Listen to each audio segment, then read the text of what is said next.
So tonight, really, you have taken the first step towards your own digital transformation.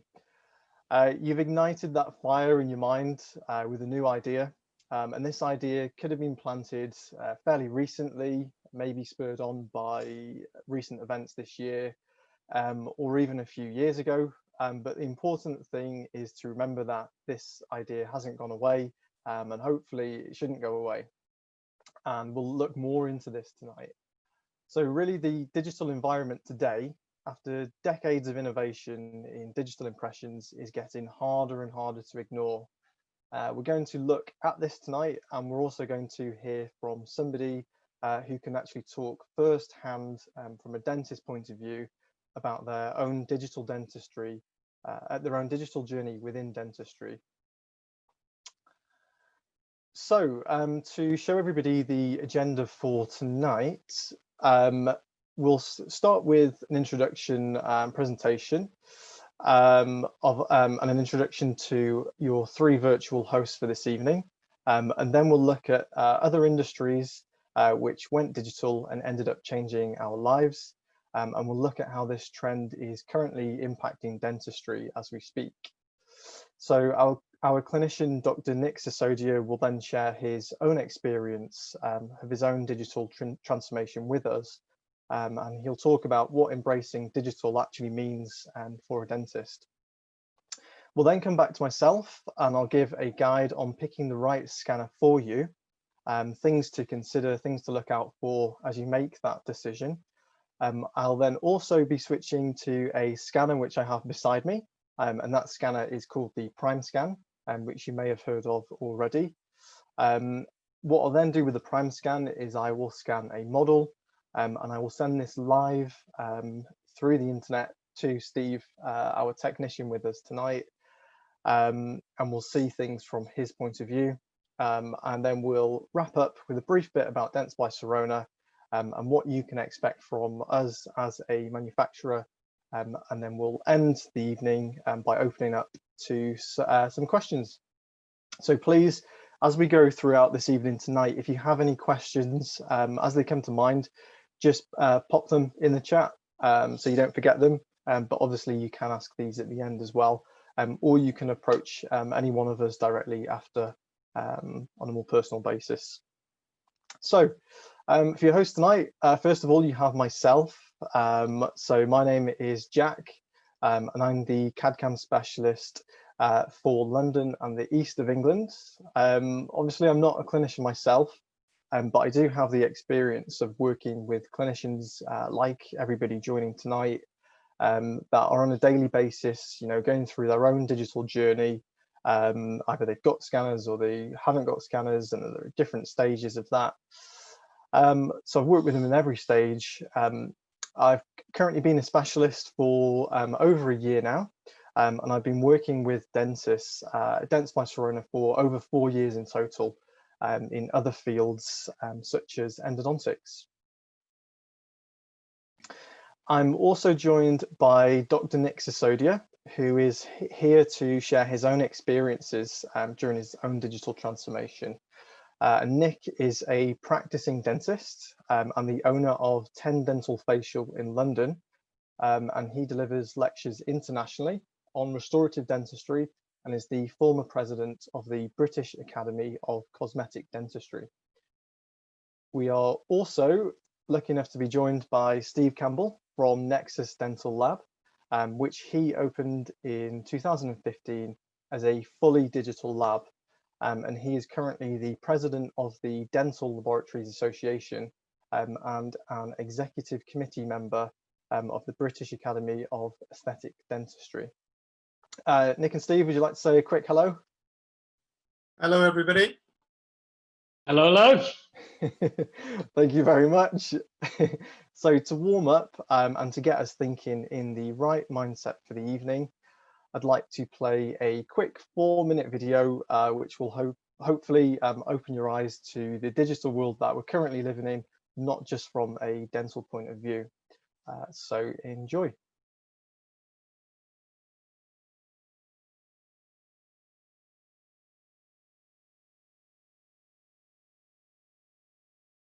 So thank you for watching that video. Hopefully that was quite eye-opening in terms of really the reality of how digital the world around us has become. Obviously, we're all exposed to this on a daily basis, but it's only when you break it down and look at things like that that you truly realize how digital we've become.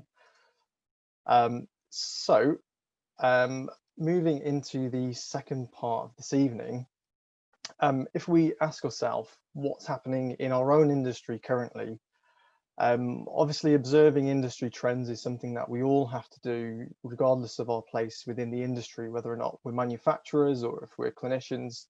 We all have to do that. We all have to be aware of those industry trends. And we have to recognize where our industry is moving, where our own business currently is and where it's due to go in the next few years. And these questions have actually already been asked on a large scale in the UK by the BDIA, who actually release what they call a spotlight every other year. And in the 2019 spotlight, over 400 people in the UK, which were mainly made up of dentists, were asked in 2019 which technology or equipment have they already purchased. And in these top 3 positions came digital sensors, practice management software, and intraoral cameras. And just note there that these cameras are different to scanners, they're not the same thing.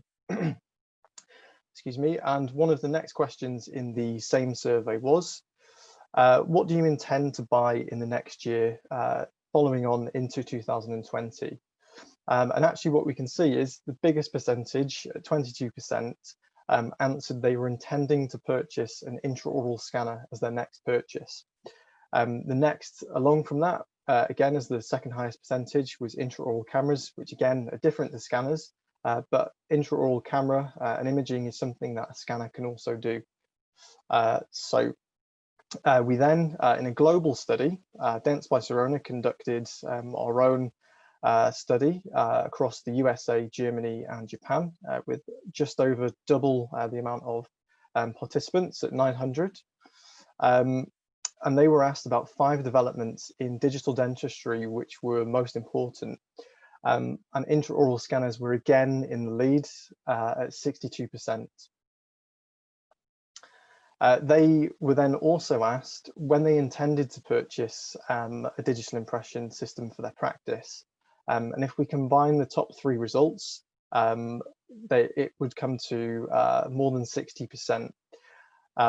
So I'm not sure how surprising these numbers are to everyone. However, what it does very clearly show is that globally, the entire dental industry is moving towards digital impressions. It's not just an isolated thing here in the UK, this is global. Everybody's experiencing this. So with that, I would like to move on to part 3, and I'm going to hand over to Dr. Nick Sisodia, who has already gone through his own digital transformation, and he's here to tell you all about that. So take it away, Nick. Thank you very much, Jack. Just need to assume control, I think. So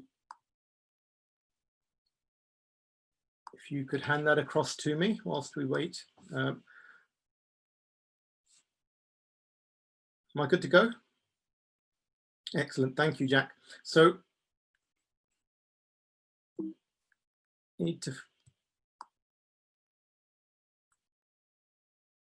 Okay, there we go. So it's not just my journey, actually, it's the journey of our practice. And I'm quite lucky in working with somebody who's a lot more technologically advanced than I am, because I'm not quite a laggard, but I'm certainly not somebody who naturally gravitates to computers and technology. I can make it work for me once I'm shown what to do. And our first foray into digital dentistry started probably about 15 years ago with a CEREC machine.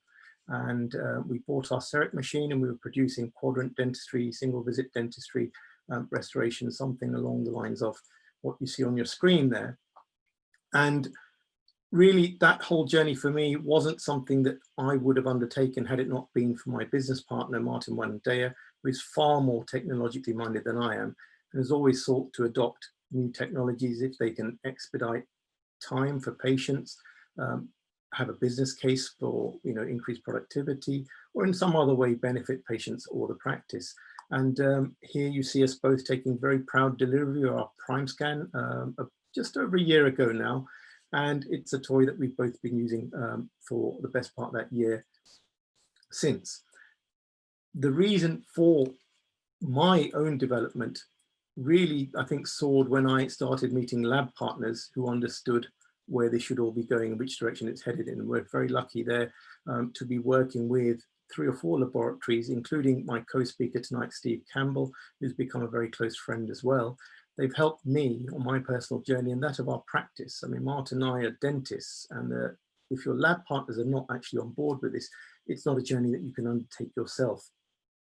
So thank you, Steve, and thank you to all our other lab partners for really taking me along with you. The benefit of all this technology ultimately needs to result in some benefit for our patients as well. And that's what it's really about. And I think, we all have patients who are scared, anxious, worried, and it's often needles and things like that that we think about. But there's a group of patients out there who probably avoid us for other reasons. Patients who have gag reflexes or really strong gag reflexes also avoid dentistry. I just want to take you on a journey of one patient here that highlights how digital technology has helped us deliver something that otherwise was going to be very difficult for this patient. This is a lady who's been referred by her referring dentist to us, who this lady refers to us on a regular basis for all sorts of dental treatments. This particular patient is a periodontal patient, and she's missing some teeth on that lower left quadrant that she needs to replace. But she has a severe gag reflex, which is what's led to her getting into this state in the first place. And the reason her dentist has referred her to us is that she's asking, can we treat her using our intraoral scanner? The referring dentist knows that we have the technology, and the referral came in because of that reason. And we said we certainly give it a go. And we were able to actually acquire a full set of intraoral scans without any problems of gagging, which surprised me. I wasn't sure if she'd be able to tolerate the camera. She can't tolerate alginates and sort of putty materials, yet we were able to take intraoral scans. So this goes off to our lab pretty much instantly in the digital world, and Ashley and his team at Burns Dental are able to send back a proposal, a wax up in the digital world that I'm able to comment on, tweak, ask them to adjust. And ultimately, when we agree what we want to do, they're able to send back a surgical guide that allows me to operate safely and produce that as a surgical outcome for this lady. Again, gagging not a problem at the time of delivery of treatment. We fast forward a few months, we're able to then just erase on the original lower scan the areas where we want to scan in the implants with our scan flags and send that off to the lab. And Ashley and his team again produce here for me some gold hue Atlantis abutments. These are custom made and designed, and they're delivered with a printed jig, which again, with a gagging patient, I think gives me that added degree of security that these abutments are not going to go flying off anywhere that I don't want them to. These abutments will then be tightened in and torqued in, and we're able to seat the restoration on top and produce an outcome like this for this lady. And a post-operative radiograph taken on the same day. Again, you'll see that I'm taking half OPGs because she cannot tolerate the intraoral radiograph. So we're able to help people who otherwise would avoid us. And that really is a big benefit to patients. Just a week or two ago, I had my daughter in the practice, and I took some alginate impressions, and then I took some digital impressions with the Prime Scan.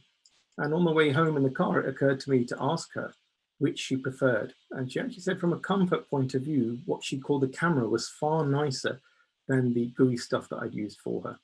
So it's not even patients who are nervous, but just our general patients who find it far more comfortable, with the added benefit that this scan is sent off to the laboratory, on this occasion to Steve, who's happened to be working at the weekend when I sent them. And I get a pretty much instantaneous confirmation that the lab has received that work. So it's not hanging around over the weekend, sitting around the practice, maybe to be forgotten on a Monday morning. So that's another benefit for us. From a patient safety perspective, we all work with CT scans and DICOM data, and we can plan cases like this lower all on 4. But when we then take intraoral scans, as for this case, our lab partners at Unica, Krista Ivanov and his team, are able to do a digital wax up for me to replace the 2 lower centrals. And I'm then able to get that data, marry it up, look at the printed models that Christo sends me, make sure I'm happy with everything, but marry that data up with the DICOM data so that we can actually plan safely in the virtual environment the exact three-dimensional position of our implants. And for those of you that are printing in-house, you can then transfer this data in-house to your printer or your milling unit. Others, in our case, we're sending this off to the laboratory, and we're able to produce something that allows us to work safely and much more accurately in the shape of a surgical guide. Now, for the same case, made from the same printed models, the alternative would be some sort of vacuum formed or solid acrylic stent like that. You can imagine the difference in accuracy working in those two different ways.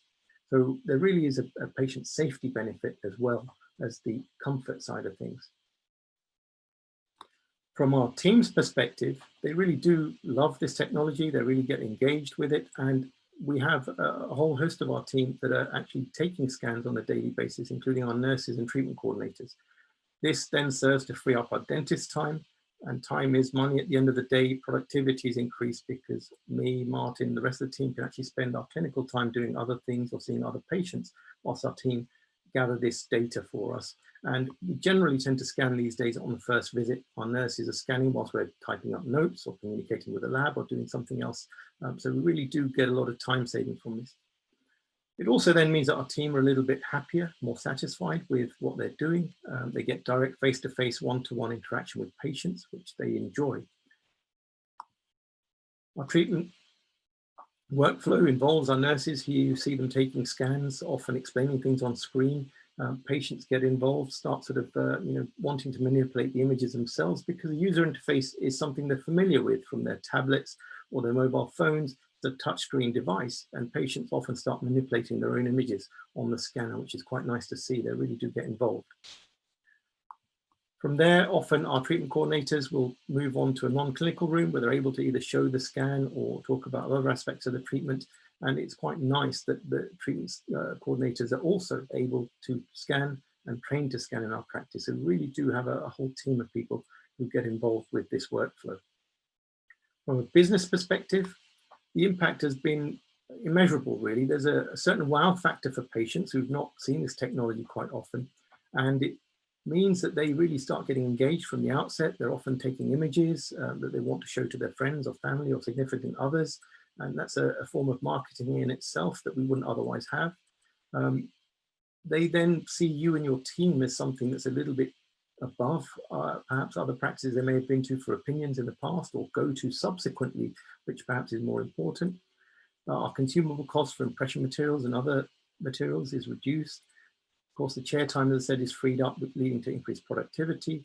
Our postage bills have dramatically dropped for work on the outbound side of things, at least. And we have fewer retakes as well, because we can see the quality of our scans on the screen. And I'll touch on quality of impressions a bit later on. The turnaround, as I said, the work is pretty much instantly in the lab. So that saves a bit of time. And often when you want to discuss a case, it can be sent with the lab, and you can be talking to the lab, looking at the same screen with the patient in the room at times if you need, on different platforms like the one we're actually on today. And that just changes things because the patient is often engaged in that dialogue from the outset in real time. It's pretty much impacted every aspect of our practice. Our orthodontists are using it for planning and delivery of their treatment, as well as the record storage of pre and post-operative orthodontic records. From a restorative perspective, it's impacted significantly in terms of smile design. And our smile design partners are actually often in Europe, thousands of miles away, yet the conversation can happen in real time, as I said, with proposed outcomes coming back and forth in a really quick time. We don't have to wait for parcels and packages. It's digital information that is coming back to us. On the implant side, you've already seen me talking about the planning, the communication and the delivery. And all of this then serves to lead to an increased case acceptance for us. Here you see one of my patients. I mentioned storage is an issue for us. We're in a sort of busy part of London. Space is at a premium.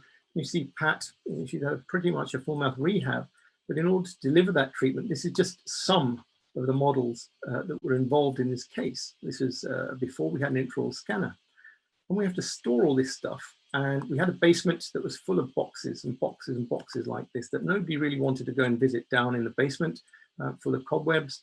And certainly moving forward, we don't have more space to store this. And it's a welcome, refreshing idea that we won't have to increase storage capacity. We can take some of the older models away from our storage space when they're no longer needed, digitize them perhaps even, so that we don't need to have space, physical space for them.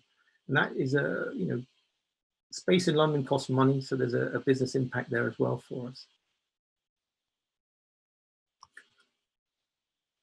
One of the biggest impacts to me directly, personally, is the way that I'm able to communicate with our laboratory partners. And I think that this, when you start your digital journey, those of you that haven't yet embarked, those of you that are working like this already will know what I mean. The whole dialogue changes because we're talking in a visual way rather than descriptive with words and dockets. And it's made a massive difference to me because I now get images like this on my iPhone, my iPad. If I don't like where the abutment margin is, I can just quickly annotate and send it back to the lab, and the technician knows straight away what I want to change. If I want to accept or not, this abutment design is sent to me whilst I'm on holiday, but I can see it on my iPhone.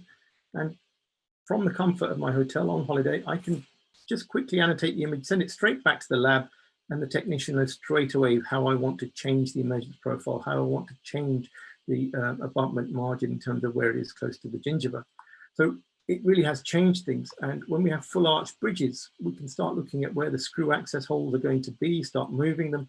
Just the whole level of communication is a level above what we were working with before. And we don't have to wait for physical things to arrive back in the practice from the lab every 2 weeks. When we compare that to a conventional way of working with a wax up, which often is a work of art. I mean, I like wax ups, certainly PKT style wax ups look beautiful to us as dentists, but I often found that patients weren't necessarily able to appreciate exactly what they were looking at when we're communicating with them. Whereas when you give them a digital proposal, for some reason, it's just far more intuitive. They can see what's going on. And as I said, they often will start touching the screen and moving things around and asking for changes themselves. And we're able to preview things in this digital world, manipulate the images, look at the occlusion, look at it from the platal aspect if we so choose, and actually make modifications before anything physical is ever produced. In real time, you can see here how I can look at this on my phone between patients at lunchtime, whether I'm in the practice or not. I'm sent this by Steve and his team from the lab. I can quickly have a look on my phone, make sure I like what I see. If not, take a screenshot, annotate it as you saw before, and actually send it straight back to the laboratory.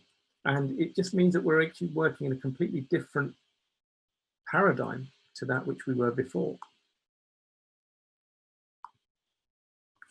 It helps us to avoid problems and also perhaps to select cases in the right way. This is an example of a gentleman who unfortunately had a big traumatic accident, lost many teeth, is very young, but he'd been to a different dentist, had implants placed that we'd inherited, and he wasn't happy with the bridge that he'd originally been given, and he was asking us to replace this bridge. I wasn't certain I could deliver to his expectations, but working in a digital way, I had a good conversation with Martin Wanandea, and I wasn't sure I could meet his expectations. Martin suggested, why don't we take a digital scan, send it to the lab, and we can start making 2, 3, 4 different proposals without a lot of expense, because we're not producing a physical wax up or anything physical. This patient actually took the trouble to visit Ashley Byrne and his team at the lab, and he had several wax ups, none of which he was really happy with. And the changes were very, very subtle. And it just soon tells you that you may not be able to deliver what this guy wants. And we chose in the end, I think very wisely, not to proceed with treatment. There's a small fee for the digital scan, a small fee for Ashley and his team's time, and the patient has the STL files to take away to the next clinician, whoever he chooses to work with. So it really has got us and saved us out of trouble in that particular scenario, not to treat a patient.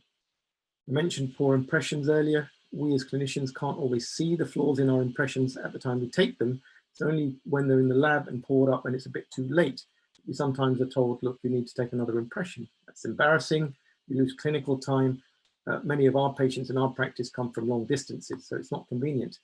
And these errors will be, tears, rips, air blows, things that we're all familiar with, but for some reason we can't see, or often not looking for, if I'm honest, on my part, when I first take the impression.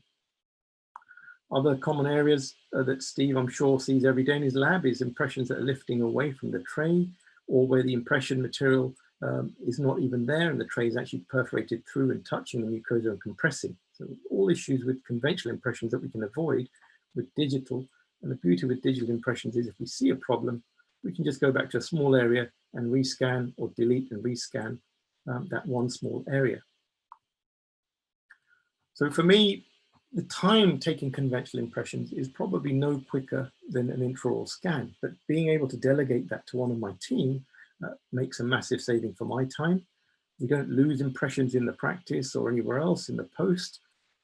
The issues of accuracy and deficiencies in my impressions is obviated, and we don't have to store these things in the practice for any length of time any longer, which makes a big difference over the weekend for our clinicians that work on Saturdays.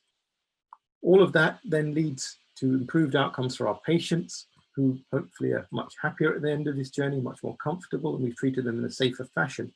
And that all really is the benefit of going digital for us in our practice. So we've got an enhanced perception of our practice and our patient size.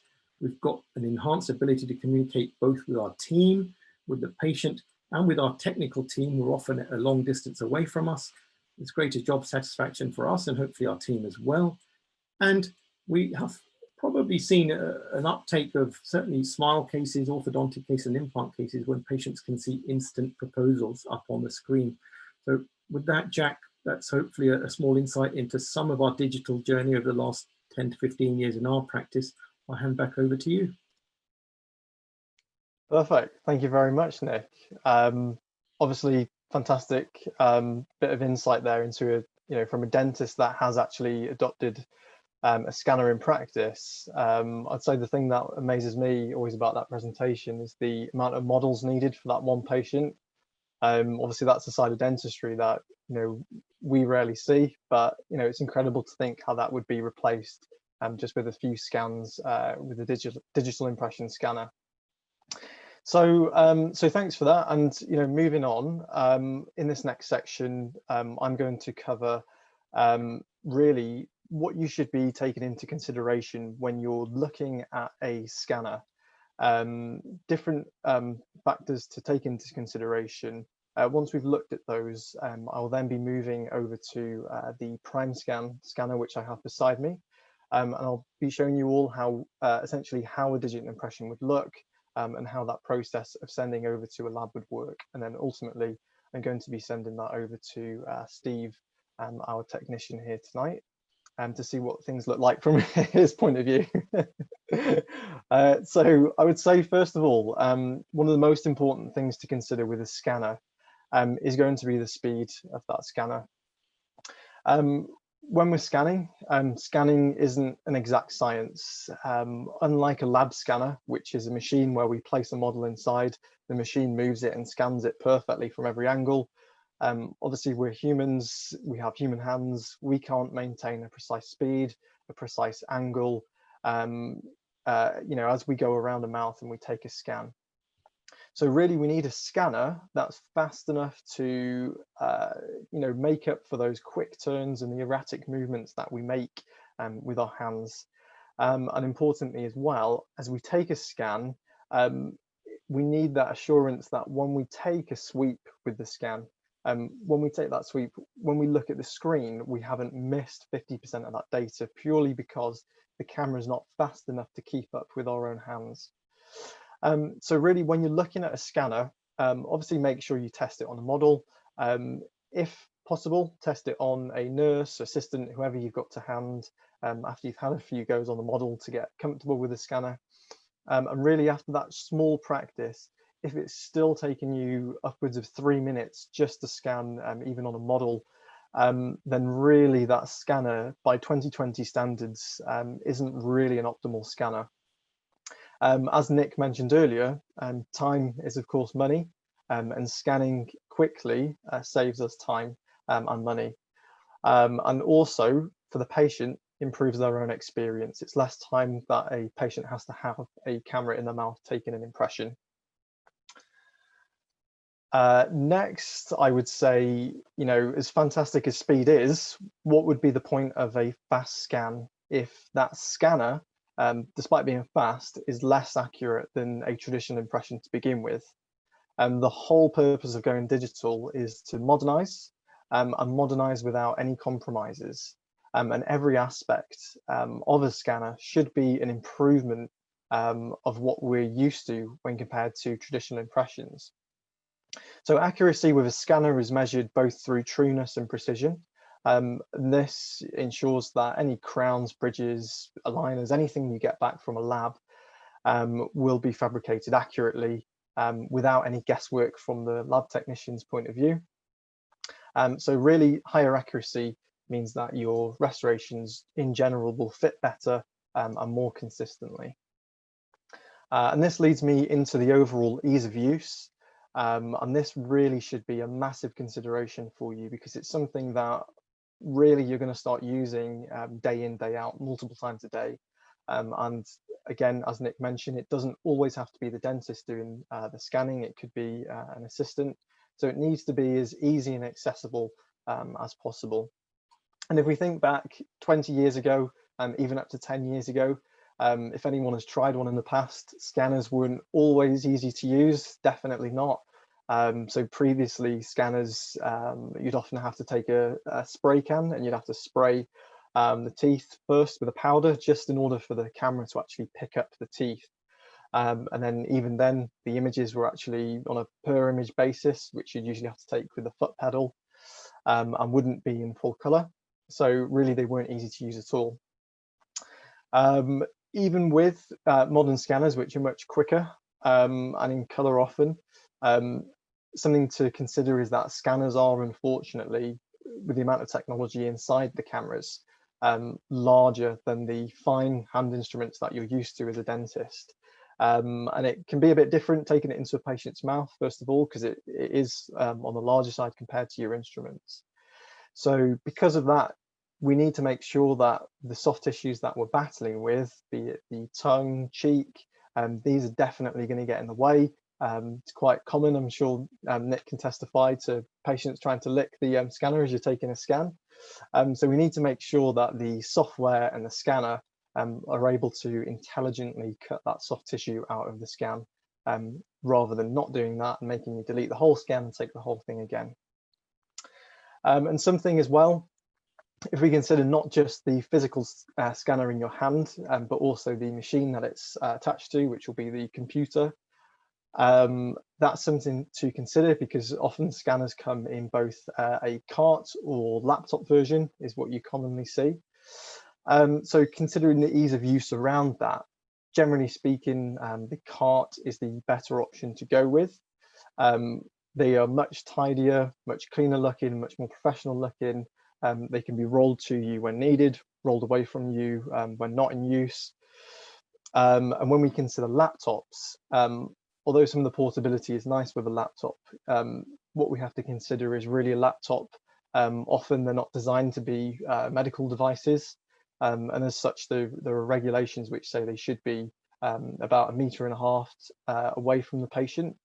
Plus they're going to be connected with wires. It can get quite messy. So in general, having a cart-based system makes things a little bit easier for us to deal with, and it looks a lot better. When we talk about scanning, obviously everything I've mentioned just now is focused on the pure scanning element of it, but that is just the first part of it. It's no good having a scanner, obviously, which can't send the scan to a service or a technician lab to fabricate something with. So you need to make sure when you're looking at a scanner, we need to have some sort of dedicated scanning software, which has a portal built in to send impressions directly to a lab. So, for example, if you imagine you have a scanner without this, what it will mean is you'll just have an open file which you can send wherever, and what it'll often mean is you'll end up using some sort of file sharing website that's not necessarily regulated. It's not necessarily encrypted and safe, a safe way for those files to be sent. And what it'll mean then is that the technician, in order to communicate with you, will either phone you, give you a WhatsApp message, or give you an email. And quite quickly, as we send multiple cases over to the technician, things can get quite messy. What you should look for in a scanner is something that has an end-to-end solution for that. And what I mean by that is we should be able to send to a technician through the same software that we scan with. What we then should be able to do is have communication with the technician on a per case basis so that we can keep everything nicely organized so that no communication is missed. Something on the connectivity note as well, when you're making an investment like this, of course it's an investment and you want it to be future-proof. You need to make sure that there's a possibility for you to upgrade this scanner in the future, you know, be it with a milling machine in a few years' time. Don't limit yourself with your decision now if your intention in 5 years' time is to look into that part of dentistry as well. And obviously, as easy as it is for manufacturers to make their devices to be, training, especially in dentistry, always needs to be provided. And I'm sure you'll all be aware, or I'm sure you'll all have experience of being clinician-led is obviously the best way. So check what support is like with that manufacturer and supplier. Check what the updates for the software, check if the software updates are free of charge, and if there's any license fees associated with this scanner. You can quite often find scanners that are on the cheaper end of the market, and over the course of 3, 4, 5 years and beyond, they quite quickly close the difference between some of the more premium scanners on the market, which make things easier for you, just in license fees alone. Now, obviously, as a manufacturer, we would hope that no one would ever have any issues with the devices, but we all know that's not going to be the case. And if they do appear at any point down the road, you need security. Make sure that that manufacturer is a reputable manufacturer with experience in dental scanning, it's well established and recognized in the market. Make sure really when you make this decision that there's some sort of help hotline or local rep available that you can speak to for quick questions. So keep all of those things in mind when you're making your decision. Hopefully that was useful to give you an overview on what's important. And obviously when it comes to scanning, Dentsply Sirona is a massive player in this field. And last year we actually set a milestone with the new Prime Scan. So if you bear with me in a few moments time, I'm going to switch over to the Prime Scan beside me for a live demo. And hopefully I'll be able to show you what convinced Nick, along with about 7,000 other customers last year on why they should go for the Prime Scan. So if you bear with me a few seconds just while I get switched over.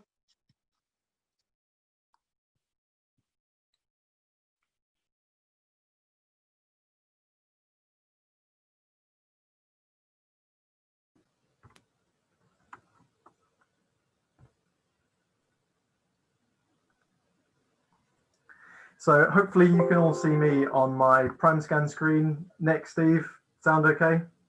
Very good. Thank you. So I'm just going to share my screen from my Prime Scan.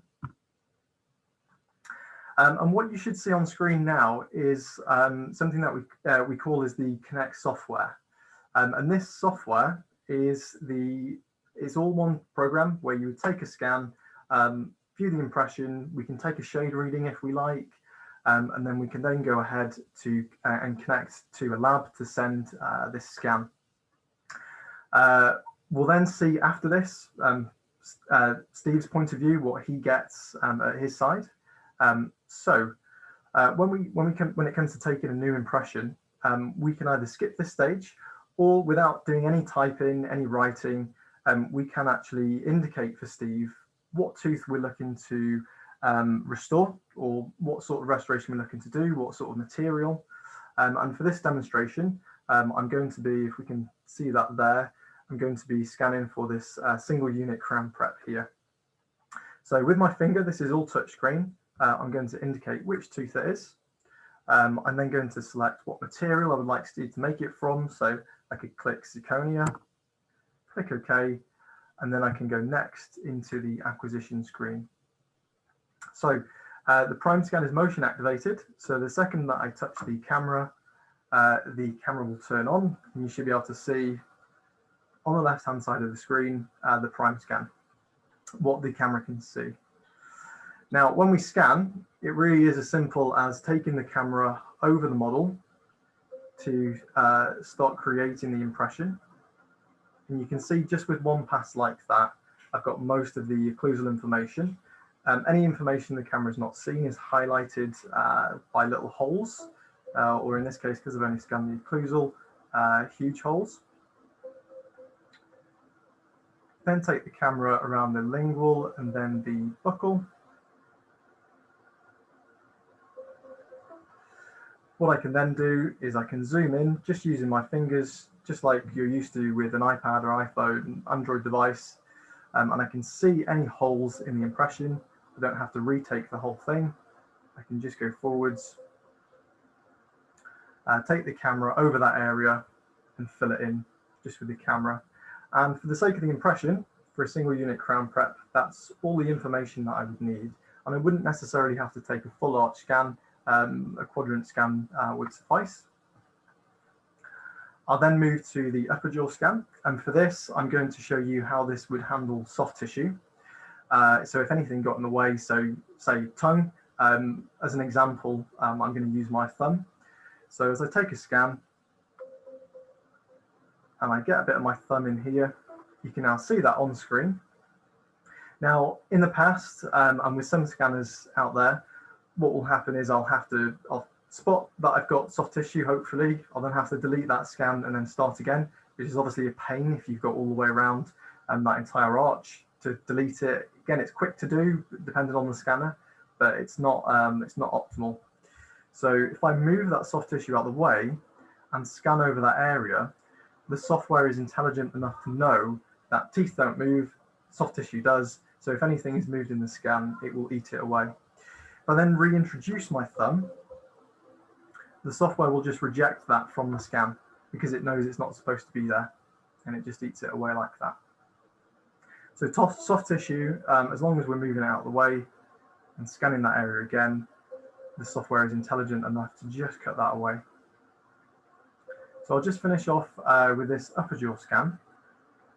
Now what's happening as I'm taking the scan is the camera is also looking at the shade, and it is taking a shade of all of these teeth, and we'll be able to view that in the next stage. And Steve will also be able to see this on his side as well. So now we've got that information, that's fine for the occlusal information. I'm going to ask the patient to bite together. And then I'm going to take a buccal bite scan. That quickly, and then going to flip to the other side. And I'm just going to get it from the other side as well. Then I'm going to move forwards. And what's happening now is from the impression that I've taken currently, we've got thousands and thousands of images. What's then going to happen is it's going to trim out anything it doesn't need. It's going to process all of the high quality textures, resolution, colors, and we're going to get a more realistic, more photorealistic impression in the next stage. Once we've had a look at that, if we're happy with it, we can then send directly to Steve. If we're unhappy with it, we can, instead of deleting the whole thing and starting again, we can come back into the acquisition stage. If we say find a hole around the prep that would be important for this impression, we can just come back into the scan and we can just rescan over that area, and it takes a few seconds to do. So give this a few more seconds just to finish this processing, and then it should show us our final impression. And you can see everything is being processed here. And if we look around the prep, you can see how clean that looks, how visible the margins are for Steve. I'm just going to check my upper jaw scan as well, just to check I'm happy with that. That looks great. So what I could do here is I could take a shade reading if I wanted to. I can select over here. I can get an A1 reading. Obviously, this is a completely opaque model. but all of this information will be contained within the file as well. Now that I'm happy with it, I'm going to click connect. And I'm just going to log into my Connect account. My Connect account has all of my favorite labs saved. What's happening in the background along the bottom here is it's converting the file and it's uploading it to the cloud. And depending on your internet connection, this can take about half a minute to a couple of minutes. While that's uploading, I can enter my order data just to save time. And I'm just going to click that this was a male patient. I'm going to send this to Nexus Dental Lab, which is Steve's lab. I'm going to ask Steve to get me this back in 2 weeks just by tapping on the calendar here. You could also enter the delivery date, the delivery time, but I'm not sure how accurately Steve can get it back to you on that time, but the option is there. We can then click to add notes. So if there was anything that I missed in the beginning, or if there's anything you would normally type to your technician, you can just use the on-screen keyboard. I could just say something like, please make in Zurich. Whatever you wanted to type to technician will all be contained within this case now. We can see along the bottom, the file was uploaded successfully. I can click add to cart. And this is where I was talking about this seamless transition from scanning and sending to the lab. This is now in my basket, and I can just submit the cart at the top. It's just going to check that I'm happy to commission this order. I'm going to click commission. And just like that, it is now with Steve. So if you bear with me another second, I'm just going to switch back to my laptop from my Prime Scan. So bear with me.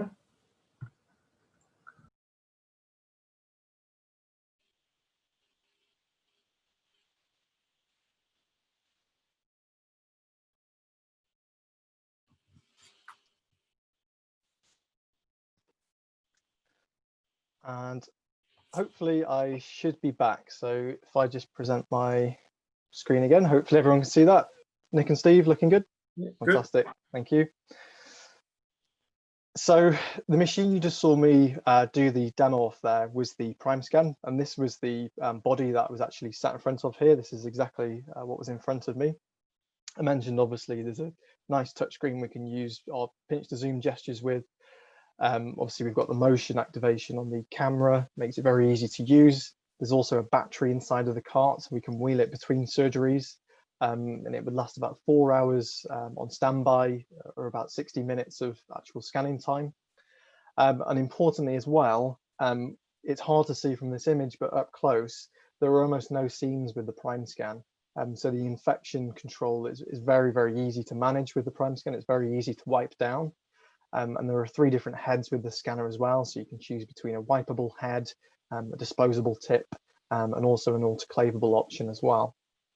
So all of those are available. Now, included with every Prime Scan is what we call a Connect Case Center inbox license.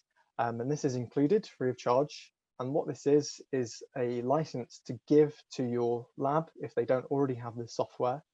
And it allows them to download essentially an inbox for scans. And when I hand over to Steve in a second, he will show you what this inbox looks like, and he can take it away from his side. So on that note, I would like to hand over to Steve Campbell. Thank you very much, Jack.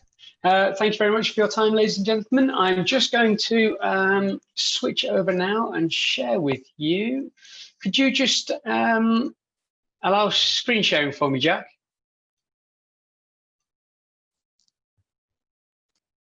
So if you just request it for me, Steve. I will do, I will do. Okay, there we are. There we go. Excellent. Okay.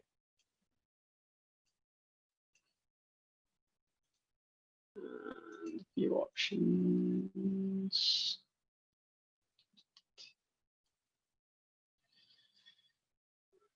Right, okay. I've got down here that the host has disabled participant sharing, Jack. Is that something you've got an option on there? I believe that might be Kim. Have we still got Kim? Yeah, we have, Jack. I'm not host. I've not. Can I make you a... Try it again, Steve? I think this, yes, that's it. You've given it to me. Perfect. Great, Thank you very fantastic. much. No problem, Okay. sorry about that. It's okay. Well, we need something to prove that it's live, and that proves it's live. Okay, so you've just seen Jack send that job to me, and what I love about it is that has instantly come in to the Connect Case Center inbox. So this is a standalone piece of software that you will get as the laboratory, and it allows you to handle the incoming orders. We can see here the order that's come in from Jack. It's got an orange tick there, which means it's already been pre-downloaded for me. So the case is already there.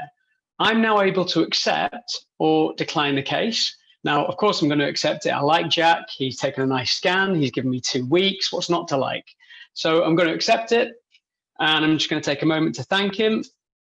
And a bit like Nick said, he sent this on a weekend, and I did get it. And I know that Ben said I was always working, but just between us all as a little secret, I come in here to hide and watch F1 on weekends. So that's why you'll catch me here. I hide from my family. I hope nobody's watching. Okay, so dead easy. We have the case. It's accepted in. Now, what I love about this, it's not unique to, okay, in the past, you had to use InLab if it came from a CEREC unit. No longer is that the case. What you can actually do is you can change all of the different download formats you want. So you can have it exported directly into your InLab, into your Exicad. You can export your files for 3Shape. You can have color object files. All of those are an option for you. I've chosen to have these directly imported into my Exicad. So I'm just going to show you when we share our Exicad how that works for me. So just stop that share. And I'm now going to share with you a little Exicad case, and that is so.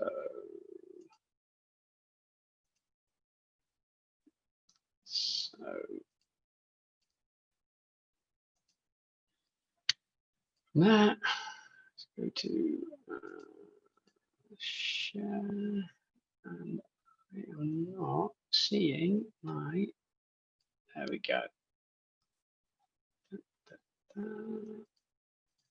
A bit further down. Okay, so for me, I have InLab, Exicad, 3Shape, but I do quite a lot of work on this, and I'll show you why with Nick's case we like to use it. So I don't have to do a really clunky thing that you have to do with a lot of intraoral scans, which is you have to download a file set of scans, extract them to a different folder, set up a case in a different bit of software, drag the files over, then set the case up.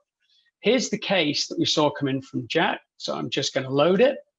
And what I love about this is they've created this really nice mesh between the softwares, which means that when I accept this, it automatically comes in with the material selected by Jack there, zirconia crown, already selected for me. Everything's ready. Everything's good to go. I just put down that it's me that's going to work on it. I'm going to put this in as a test 2, and I'm going to save it. Now, this means at this point, minutes after Jack sent it to me, I'm good to go.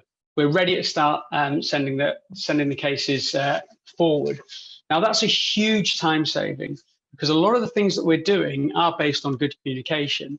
If I wanted to take this particular case,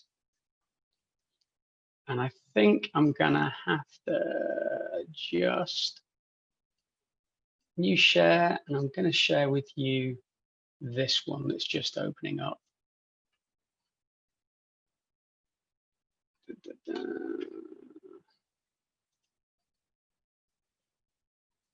Let's go to that. So are you guys seeing this? You are. So there you go. That's Jack's scan in super high detail directly onto my software, and I'm ready to start working in record time. So what I'm going to do is I'm going to stop sharing this, and I'm going to pop back in, hopefully, to the presentation, Jack.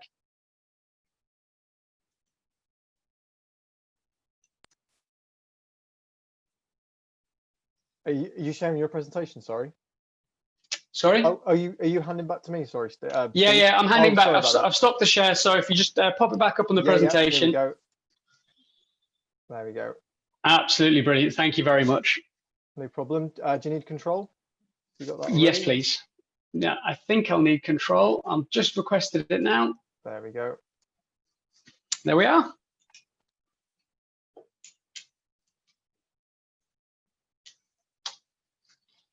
Okay, so as we've seen there, everything that comes lab side starts with a simple notification. I've shown you the Case Connect inbox on the system because you get a license, you install it in your laboratory, but it has another really nice feature. And that nice feature is based on the fact that this all goes through the Case Connect Center cloud. So all those scans you saw going up go there, which means that it has an option actually to go out into several different pathways. But I'm just going to talk about the lab pathways that we choose. What happens is I get an email notification. In the email notification, it also gives me the prescription. That means that wherever I am on the go, I can quickly look at the case. I can understand immediately if it's a rush, there's something I need to get involved with straight away and be straight into my ops team. And I also have the ability to log in to the Case Connect portal remotely and actually look at the case in a bit more detail to see a bit more information. But where it really all starts is when I get into the laboratory, and we've seen there that I can take it in any format and take those files in any way we choose. That's a real winner for a laboratory.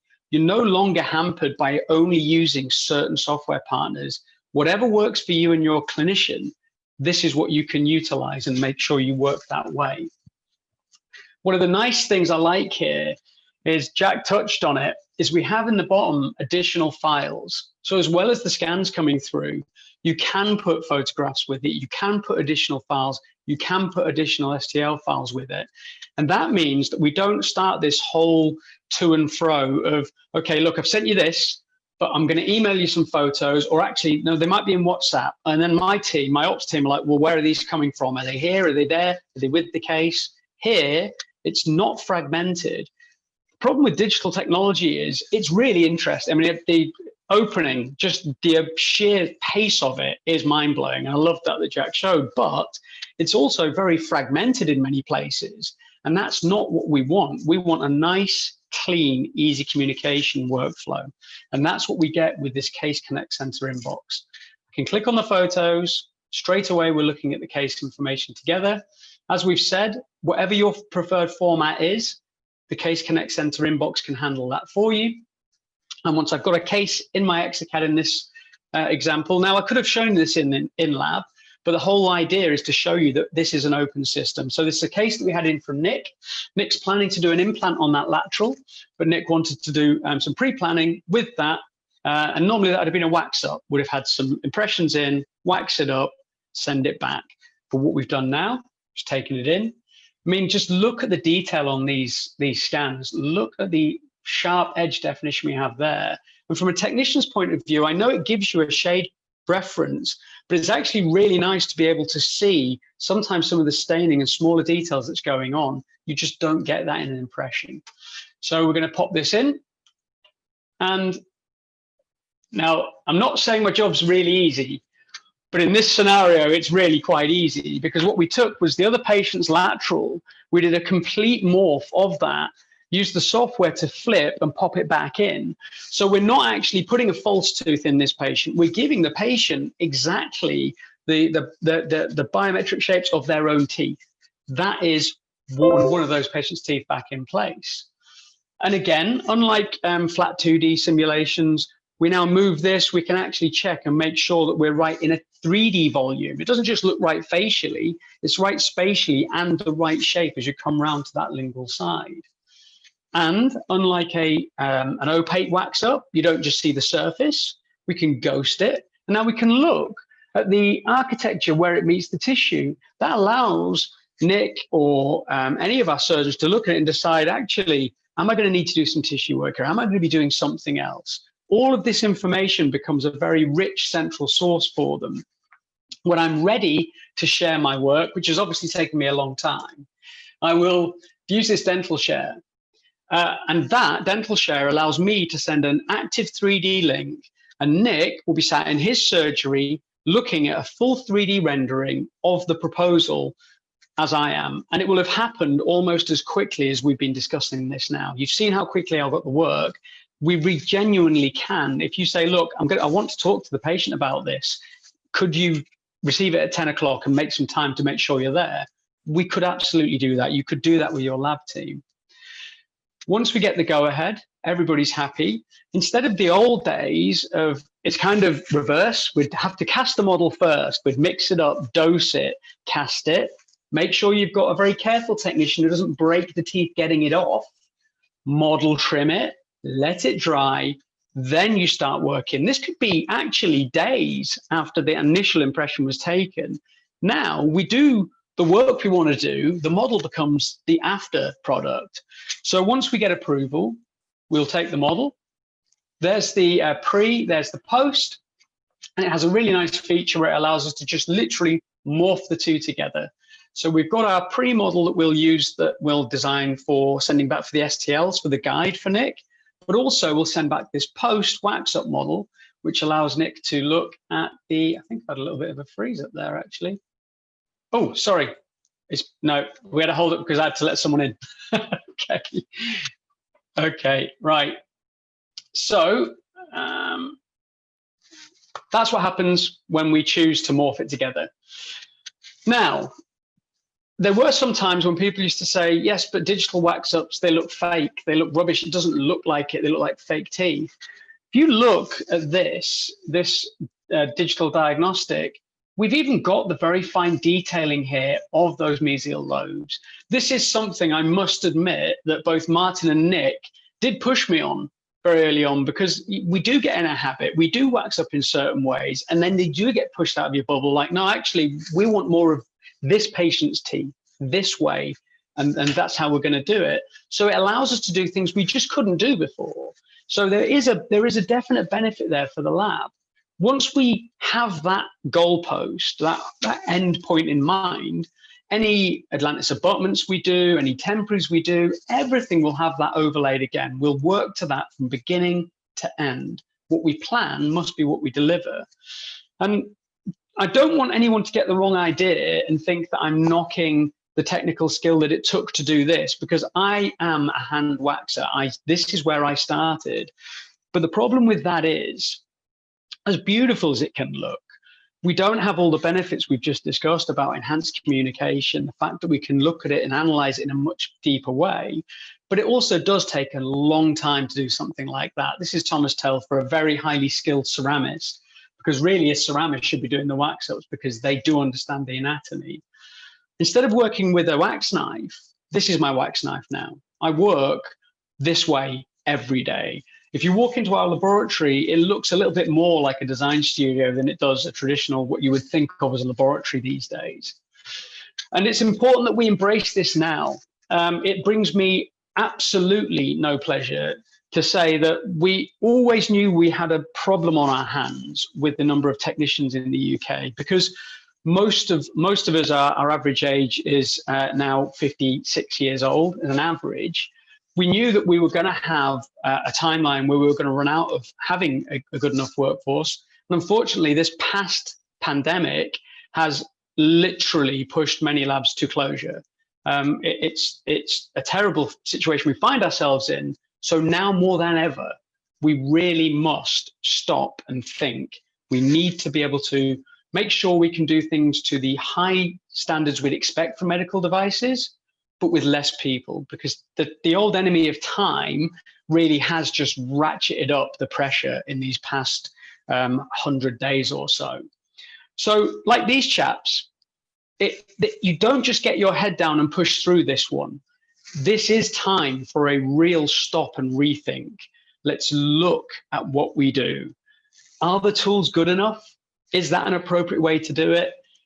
This clearly isn't an appropriate way to do it, but many of us didn't realize. I didn't realize how cumbersome my old way of working was until I adopted a wholly, truly digital-only analog, not allowed process 5 years ago. So I think now is the time we've got to do that.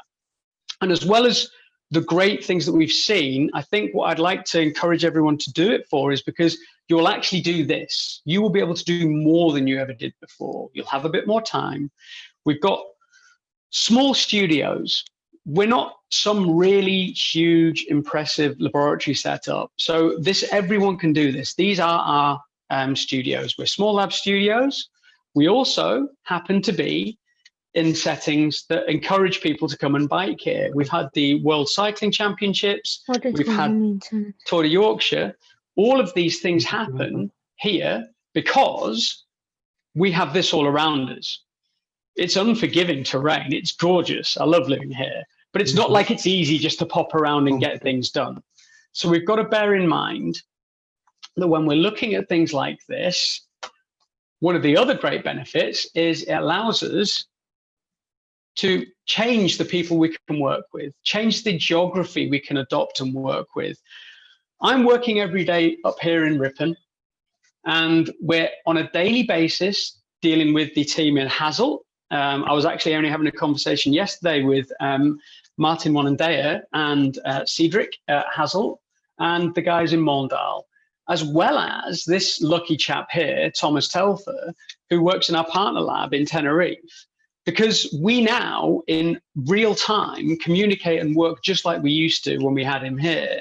I couldn't have done this without digital workflow. For me, I think that really is the ultimate win, is the fact that it now sets us free. Even though we're in a lovely rural location, I work on a daily basis. Some of the diagnostic work I'm working with is actually, as Nick said earlier on, it's been started in a European Centre of Excellence and comes back to us for a separate set. So we're actually now part of a different global team. And I think that's actually a great thing. It means that for our own in-house workflow, if we give you a proposal at the beginning of what we say it's going to be, we can now completely clone that and give you that right to the very end. So when we have the high degree of scan accuracy we've got from the prime scan, we're overlaying them, it's as accurate. So in the top right, you see a diagnostic setup. And then as you come down, you can see that it's just been morphed and ghosted, including those little deviations in the laterals that they actually liked. They've been kept right to the final clone veneer case. But what I love about the prime scan is this. This is a game changer for the way we're going to work.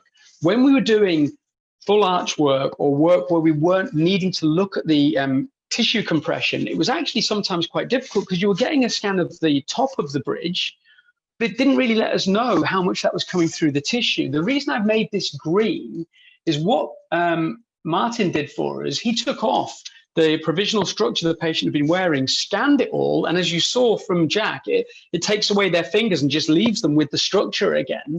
It allowed us to ghost it back in. Where that's green, that's actually coming through the tissue. When he'd taken off the structure to do the scan in that short time, the tissue had come back up. So if I'd made my structure to that, there's a chance they'd have lisping in a gap.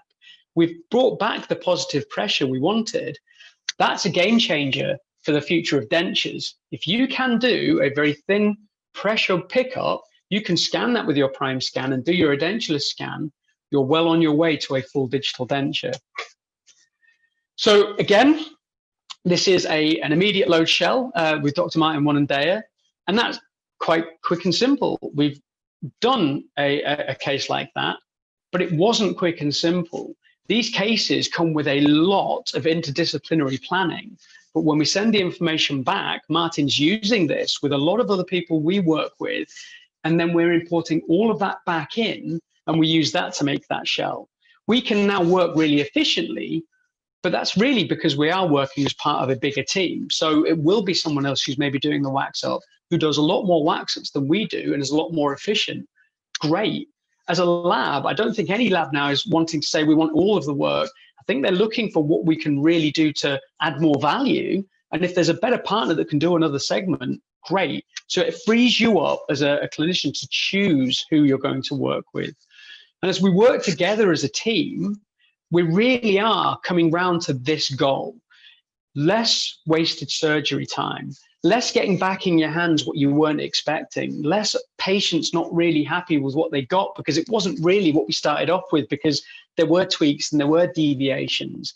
And I have to thank Nick and Martin for, they really have pushed us hard on this whole adopting and cloning into that particular workflow. And it does consistently offer a much higher patient acceptance. So I think it's a great way to go. I know we've had to sort of rattle through that, but if at any point anybody's got any questions, you can email me at any time. And I'd like to hand you back now over to Jack so that he can finish up. And obviously I'll be here for questions at the end. And can I hand this back to you now? Yeah, that's perfect. I've got control of that. That's excellent. Awesome. Cheers, Steve.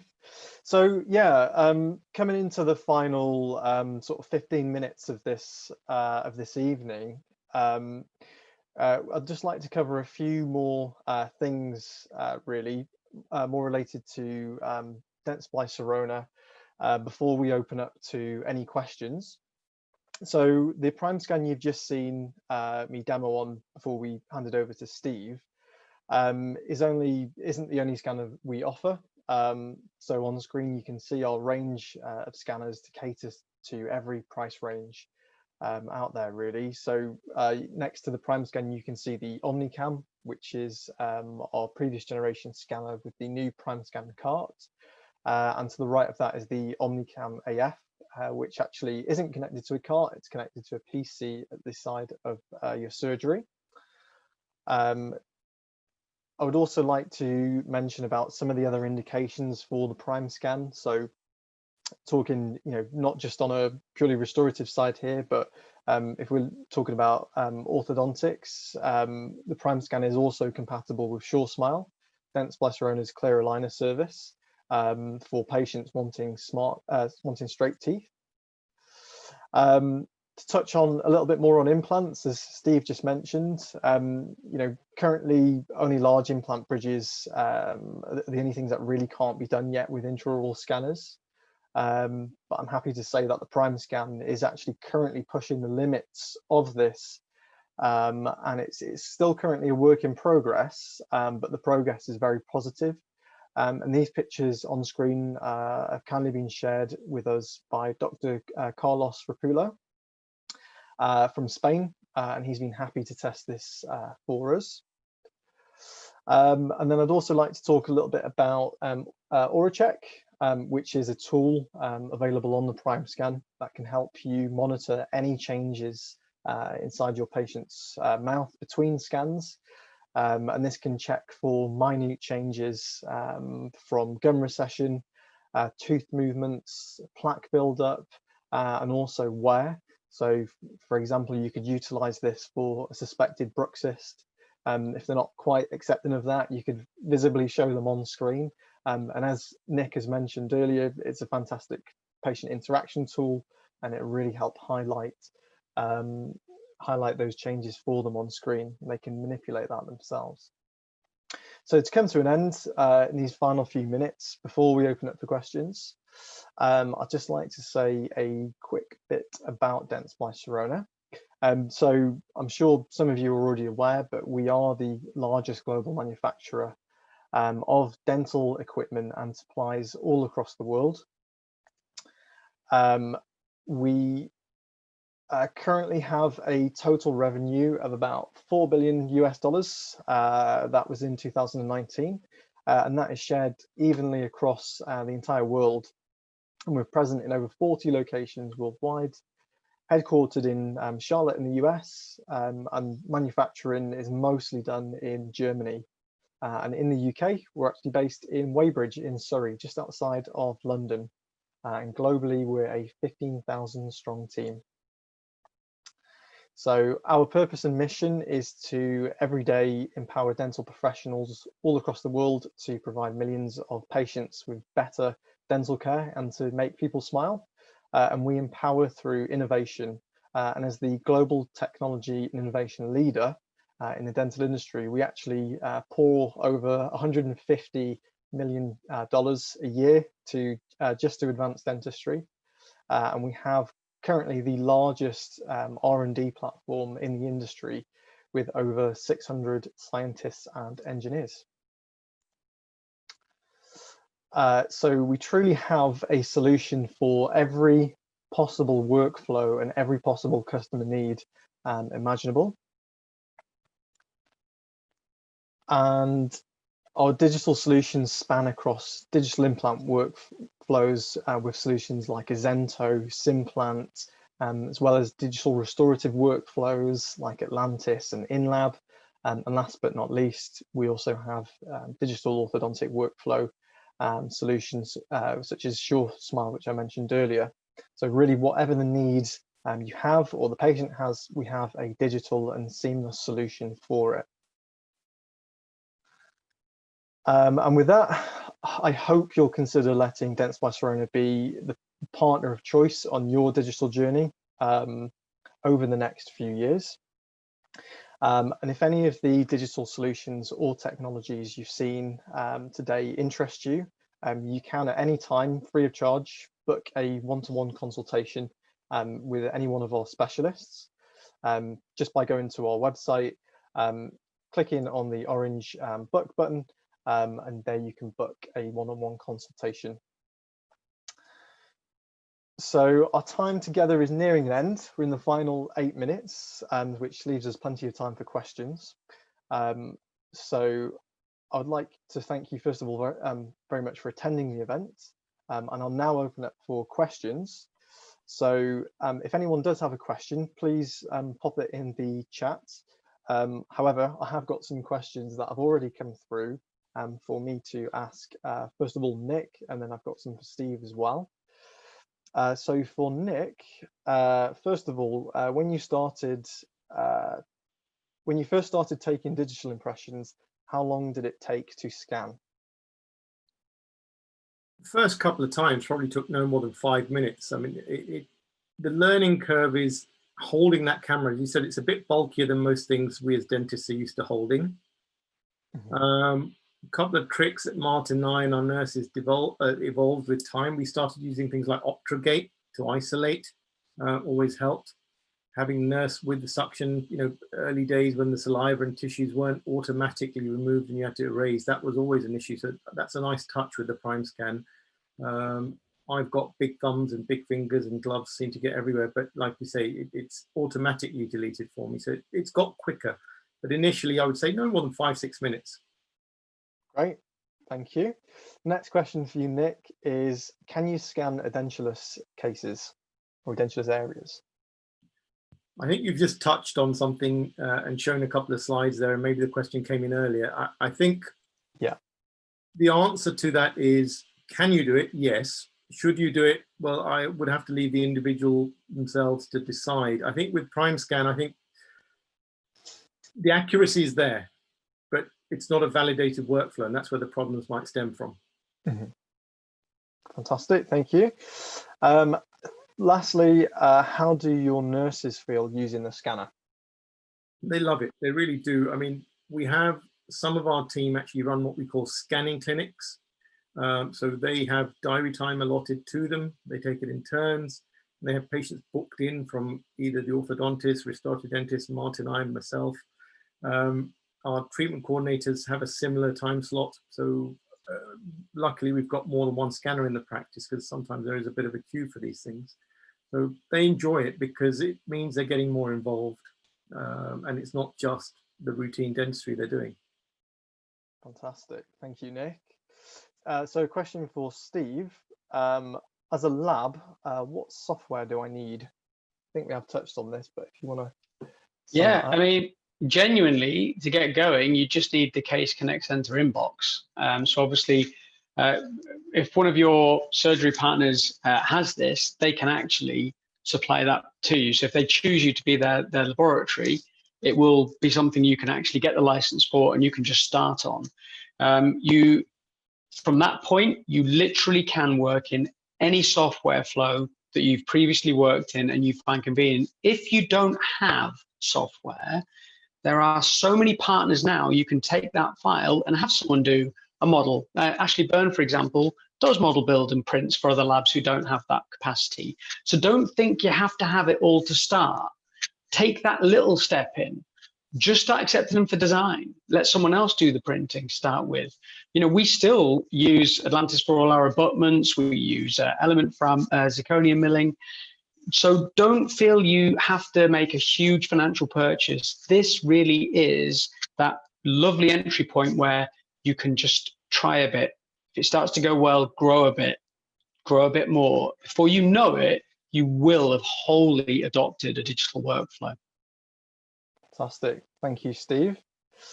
So it looks like I've got a question for myself as a representative of Dentsply Sirona. What support can you offer for the team to become proficient for all the multiple features of the software after initial purchase? So it's a great question, and it's linked to one of the things I said to consider when deciding on a scanner to purchase.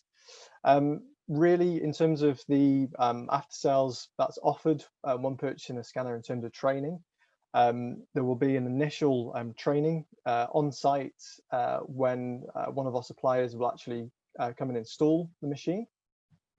That can then also be attended either on that day or separately by myself or one of our other CAD/CAM specialists, or with the supplier as well, who are also trained specialists in this equipment.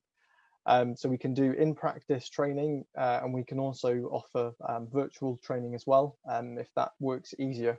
We're really quite flexible in terms of what we can offer in terms of training. And is it looking like that's it for the questions, Kim? Yes, no more questions, Jack. Excellent. Okay, so that literally brings us bang on time. Just as I wrap up, I'd like to say, if you enjoyed tonight, one, thank you. This was our first one that we've run. And second, we are actually running more of these. Each time we're going to be changing the speakers. So next week, we're going to be actually keeping Steve and losing Nick, much to Steve's dismay.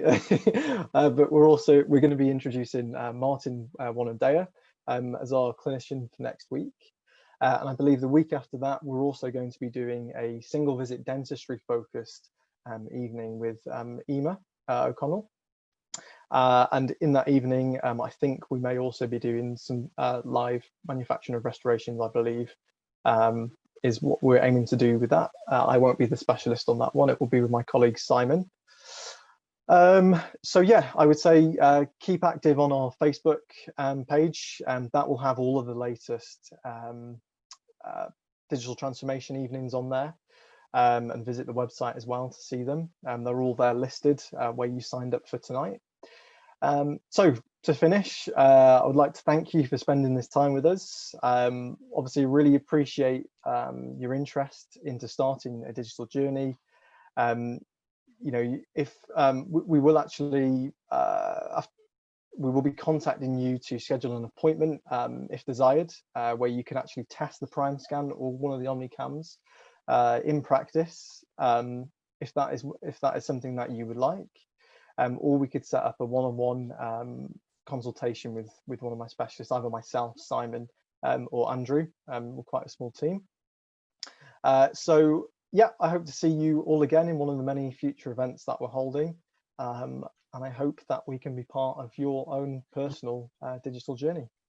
So with that, I wish you all a nice evening.